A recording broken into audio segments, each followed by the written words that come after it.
शिवसेना प्रमुख बाळासाहेब ठाकरेंचा आज 11वा स्मृती दिवस. त्यांना अभिवादन करण्यासाठी राज्यभरातून शिवसैनिक शिवतीर्थावर. बाळासाहेब ठाकरेंच्या स्मृतीस्थळावरती काल शिवसेनेच्या दोनही गटात राडा. ठाकरे गटाच्या कार्यकर्त्यांकडून महिलांना धक्काबुक्की, शिंदे गटाचा आरोप. स्मृतिदिनी वाट टाळण्यासाठी आपण पूर्वसंध्येलाच जाऊन बाळासाहेबांच्या स्मृतीस्थळाला अभिवादन केलं. मात्र ठाकरे गटाकडून घोषणाबाजी, मुख्यमंत्र्यांचा आरोप. काही लोक तमाशा करायला आलेत. बाळासाहेबांच्या स्मृतिदिनी विघ्न येऊ देणार नाही. शिवतीर्थावरच्या राड्यासंदर्भात अनिल देसाईंची प्रतिक्रिया. बाळासाहेबांच्या स्मृतीस्थळावरती झालेल्या राड्यासंदर्भात पोलीस गुन्हे दाखल करणार. पोलीस सर्व घटनाक्रम तपासून गुन्हे नोंदवणार असल्याची माहिती. आज जालन्यामध्ये ओबीसींचा महाएल्गार. छगन भुजबळ, पंकजा मुंडे, विजय वडेट्टीवार, महादेव जानकर आणि गोपीचंद पडळकरांसह ओबीसी नेते आणि आंदोलकांची वज्रमूठ. दुसऱ्याच्या जातीबद्दल द्वेष निर्माण करणं हे राष्ट्रवादीच्या जन्मानंतर सुरू झालं. त्यांच्या स्वार्थापोटी आपण महाराष्ट्र खड्ड्यात घालतोय. राज ठाकरेंची टीका. अनेक नेते आता जातीवादावरती बोलू लागलेत. कदाचित निवडणुका जवळ आल्यामुळे ते बोलत असतील. अशा वक्तव्यांमुळे जनतेचे महत्त्वाचे विषय बाजूला राहतात. रोहित पवारांची राज ठाकरेंवर टीका. राज ठाकरेंना काहीही माहीत नाही. 55 ते 60 वर्षांच्या राजकारणात शरद पवारांनी कधीच जातीभेद केला नाही. राज ठाकरेंनी अशी वक्तव्य करू नयेत. अनिल देशमुखांची टीका. वाटेल तेव्हा काहीही स्टेटमेंट करावं आणि वाटतं तेव्हा आराम करावा. अशा लोकांच्या विधानावरती फार बोलू नये. पण भाजपची मदतच करायची असेल तर उघडपणे करा. अडून अडून मदत करणं थांबवावं. सुषमा अंधारेंचा राज ठाकरेंना टोमणा. शरद पवारांनी गर्वानं एकदा मराठा असल्याचं सांगावं अथवा एक मराठा लाख मराठा अशी घोषणा द्यावी. मंत्री राधाकृष्ण विखे पाटील यांचं पवारांना आव्हान. अमित शहांनी टूर्स अँड ट्रॅव्हल्स खातं उघडलंय. मोफत अयोध्या वारीच्या आश्वासनावरनं भाजपच्या घोषणेवर राज ठाकरेंची टीका. गृहमंत्र्यांनी संपूर्ण देशाला अयोध्या वारी घडवावी. निवडणूक मध्य प्रदेशात आहेत म्हणून तिकडेच घोषणा का? उद्धव ठाकरेंचं वक्तव्य. काँग्रेसप्रमाणे आता उद्धव ठाकरेंना देखील राम नामाची ॲलर्जी. ठाकरेंनी रामनामाचा गजर केला की ठाकरेंना त्रास होतोय. उद्धव ठाकरेंच्या टीकेवरती भाजपचे प्रदेशाध्यक्ष बावनकुळेंची टीका. गृहमंत्री रामललाच्या वरचे झाले आहेत का? सुषमा अंधारेंचा गृहमंत्र्यांना सवाल. देवाला सुद्धा विक्रीला ठेवणारे हे गृहमंत्री आणि पंतप्रधान देशाला लाभत असतील तर हे दुर्दैव आहे. अमित शहांच्या अयोध्या दौऱ्याच्या वक्तव्यावरनं अंधारेंची टीका. निवडणूक आयोगानं आचारसंहितेत बदल केला का? उद्धव ठाकरेंचा सवाल. भाजपला फ्री हिट द्यायची आणि आमची विकेट घ्यायची हे बरोबर नसल्याची उद्धव ठाकरेंची टीका. मोठ्या लोकांच्या घरी जात फराळ खाणं काही लोकांसाठी महत्त्वाचं. पार्थ पवारांच्या कर्जत दौऱ्याबाबत रोहित पवारांचं वक्तव्य. आपण आपली दिवाळी लोकांसोबत साजरी केली. इतरांच्या स्टाईलबाबत आपल्याला कल्पना नाही आणि बोलायचं नाही. रोहित पवारांची प्रतिक्रिया. राज्यातील 48 जागांचं वाटप शिवसेना, काँग्रेस आणि शेकापसोबत पूर्ण झालेलं असून उर्वरित 2 ते 3 जागांचा निर्णय दिवाळीनंतर घेऊ. शरद पवारांची माहिती. लोकसभेच्या काही जागांसाठी पवार गटाचे उमेदवार निश्चित. बारामतीतनं सुप्रिया सुळे तर रावेरमधनं एकनाथ खडसे यांच्या नावाची चर्चा. मंत्री अनिल पाटील पुन्हा निवडून येणार नाहीत याची आम्ही काळजी घेऊ. शरद पवार यांचा अनिल पाटील यांना इशारा. ओबीसी महाएल्गार सभेच्या तयारीच्या पार्श्वभूमीवर बीड जिल्ह्यात विविध भागात ओबीसी नेत्यांचे बॅनर. बऱ्हाणपूर फाटा इथे लावलेले बॅनर्स काही समाजकंटकांनी फाडल्यामुळे सभेपूर्वी वातावरण तापलं. लोकसभेच्या निवडणुकीत भाजप महायुतीतल्या उमेदवारासाठी पूर्ण ताकद लावेल. मिशन 45+ साठी भाजप सर्वतोपरी प्रयत्न करणार. जालनामध्ये आजच्या सभेत गोंधळ आणि घातपाताचा प्रकार घडू शकतो. ठाकरे गटाचे नेते शिवाजीराव चौथेंचा खळबळजनक दावा. मनोज जरांगेंच्या आज सांगलीमध्ये 3 सभा. तरुण भारत स्टेडियमवरती सकाळी 11 वाजता सभा तर विटा शहर आणि इस्लामपूरमध्येही सभांचं आयोजन. मराठा आरक्षणाच्या मुद्द्यावरती 21 नोव्हेंबरला बोईसरमध्ये सर्कस ग्राउंडवरती मनोज जरांगेंची सभा. सभेसाठी पालघर जिल्ह्यातनं जवळपास 5000 मराठा बांधव हजर राहणार. ठाण्यात होणाऱ्या जरांगेंच्या सभेच्या पार्श्वभूमीवर ठाणे सहाय्यक पोलीस आयुक्त यांची सकल मराठा समाज संघटनेच्या समन्वयकांसोबत बैठक. कोणतेही आरक्षण कधीही मिळणार नाही. आरक्षणाच्या मुद्द्यावर राज ठाकरेंची थेट प्रतिक्रिया.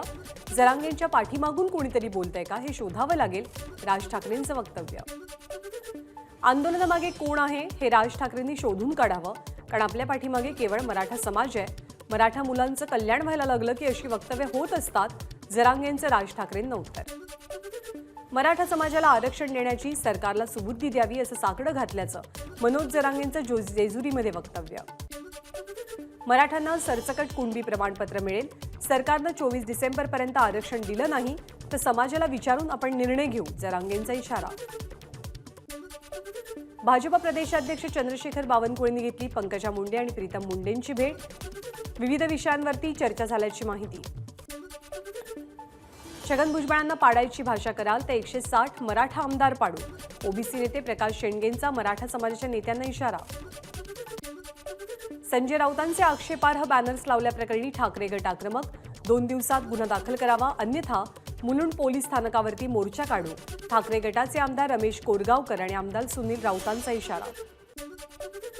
फडणवीस दिल्लीला जाणार अशा वावड्या विरोधक उठवतायत, ते ताकदवान नेते असल्यामुळे विरोधकांना त्यांची भीती वाटते, प्रवीण दरेकरांची टीका. तर दिल्लीमध्ये जाण्याच्या चर्चांना फडणवीसांकडूनच पूर्णविराम, आपण नागपूरमधनंच विधानसभेची निवडणूक लढवणार, फडणवीसांनी केलं स्पष्ट. सर्वात भ्रष्ट मुख्यमंत्री म्हणून उद्धव ठाकरे यांच्या नावाची नोंद केली जाईल, किरीट सोमय्यांचं वक्तव्य.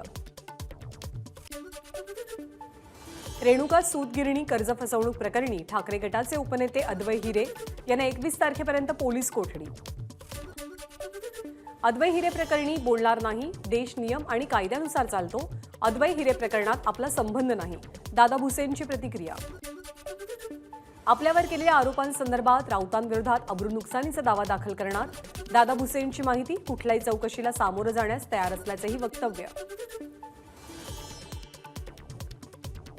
मनी लॉन्ड्रिंग संजय राऊतांच्या जिव्हाळ्याचा विषय, नितेश राणेंची राऊतांवरती टीका. अद्वै हिरेंच्या नावानं फार थैथयाट सुरू असून कदाचित हिरे राऊतांच्या शाळेचा विद्यार्थी असेल, नितेश राणेंचं टीकास्त्र. चंद्रकांत पाटील यांच्या वक्तव्याचा शरद पवारांकडनं समाचार, 2 पवारांच्या भेटीचं गूढ निकालानंतरच कळेल, पवारांचा टोला. काँग्रेसचं सरकार असताना बाळासाहेबांचा मतदानाचा अधिकार काढून घेतला गेला होता, आता त्याच काँग्रेससोबत शिवसेना आहे, उदय सामंतांची टीका. आगामी निवडणुकीनंतर मोदीच पुन्हा पंतप्रधान बनतील, सामंतांना विश्वास. पीक विम्याच्या रकमेवरनं यशोमती ठाकूर आक्रमक, विमा कंपनीनं बीड जिल्ह्याला 241 कोटी रुपये दिले, पण अमरावती जिल्ह्यातील 10,000 शेतकऱ्यांना केवळ 8 लाख रुपये मंजूर केल्याचा आरोप. मराठा आरक्षणाबाबत सरकार ॲक्शन मोडवर, हिवाळी अधिवेशनात मुख्यमंत्री एकनाथ शिंदे प्रस्ताव मांडण्याची शक्यता. राष्ट्रवादीच्या जाहीरनाम्यात मराठा धनगर समाजाला आरक्षण देऊ असं म्हणतात, निवडणुका संपल्यावरती राष्ट्रवादी दोनही समाजाला विसरते, भाजप आमदार सुरेश धस यांची टीका. राज्य मंत्रिमंडळाची आज दुपारी 12 वाजता मंत्रालयात बैठक, या बैठकीत राज्यातील पीक पाड्यांसह दुष्काळी परिस्थितीचा आढावा घेतला जाईल. लोअर परेल येथील उड्डाणपुलाच्या अधिकृत उद्घाटनापूर्वीच आदित्य ठाकरेंकडनं पुलाचं उद्घाटन, उड्डाणपुलाचं काम पूर्ण होऊनही महापालिकेनं उद्घाटन केलं नव्हतं, त्यामुळे ठाकरे गटानं दोनही मार्गिका खुल्या केल्या. आजपासून नवी मुंबई मेट्रो प्रवाशांच्या सेवेत, बेलापूर ते पेंधर मार्गावरती पहिली मेट्रो धावेल. गेल्या 15 दिवसात एसटीनं केली 328 कोटी 40 लाखांची कमाई, दिवाळीच्या सुट्ट्यांमुळे एसटी प्रवाशांच्या संख्येत मोठी वाढ. रेल्वे स्थानकांवरती प्रवाशांच्या अतिरिक्त गर्दीवर नियंत्रण ठेवण्यासाठी 24 नोव्हेंबरपर्यंत प्लॅटफॉर्म तिकीट विक्रीवरती बंदी, मध्य रेल्वेचा निर्णय.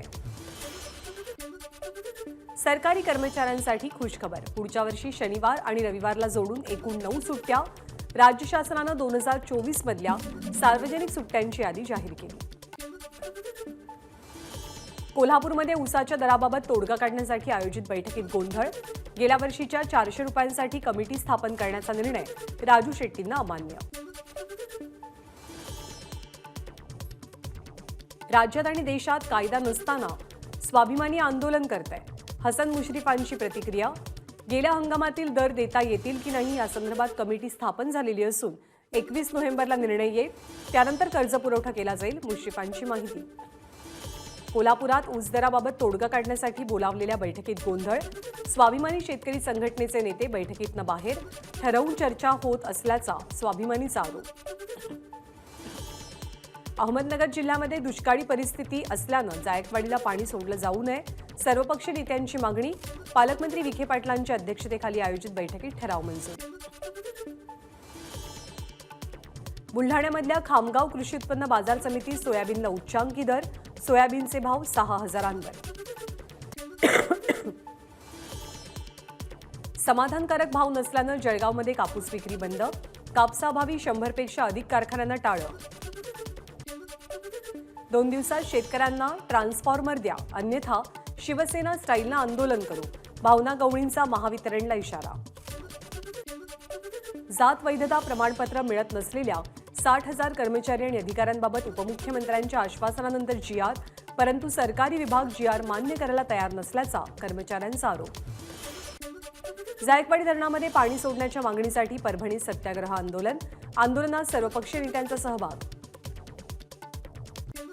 माढा तालुक्यामध्ये टाकळी गावातील जिल्हा परिषद शाळेला अनेक वर्षांपासून रस्ता नाही. रस्त्यासाठी शाळेच्या विद्यार्थ्यांनी गनिमी कावा करत चालत्या गाडीमध्ये शरद पवारांना निवेदन दिलं. 29 नोव्हेंबरपर्यंत राज्यातल्या दुष्काळी तालुक्यांची दुसरी यादी जाहीर होणार, त्यासाठी लवकरच बैठक. राज्याचे मदत आणि पुनर्वसन मंत्री अनिल पाटील यांची माहिती. अमरावतीमध्ये आरोग्य कंत्राटी कर्मचाऱ्यांचं आंदोलन, जिल्हा परिषदेच्या गेटवरती थाळीनाद करत वेधलं सरकारचं लक्ष. येरवडा कारागृहात बसवले जातील 500 सीसीटीव्ही कॅमेरे, सुरक्षेच्या पार्श्वभूमीवर कारागृहामध्ये मेटल डिटेक्टरची उभारणी.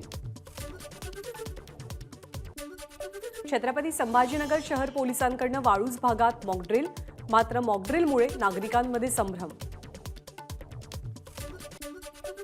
दहशतवादी हरविंदर सिंग रिंदाच्या नावानं व्यापाऱ्याकडे 5 लाखांच्या खंडणीची मागणी करणाऱ्या दोघांना नांदेड ग्रामीण पोलिसांनी अटक केली आहे. मुंबईच्या मालाड इंडस्ट्रियल इस्टेट काचपाडा परिसरात लागली आग, सुदैवानं आगीत जीवितहानी नाही. जन्मदात्या पित्याची मुलाकडनं हत्या, सोलापूरच्या माळशिरसमधली घटना, अवघ्या 12 तासात पोलिसांकडनं हत्येचा उलगडा. चारित्र्यावरती संशय घेत पत्नीला कॅल्शियमच्या गोळ्यांमधनं पतीनं दिले ब्लेडचे तुकडे, पुण्यातल्या उत्तमनगरमधला धक्कादायक प्रकार, पतीला अटक.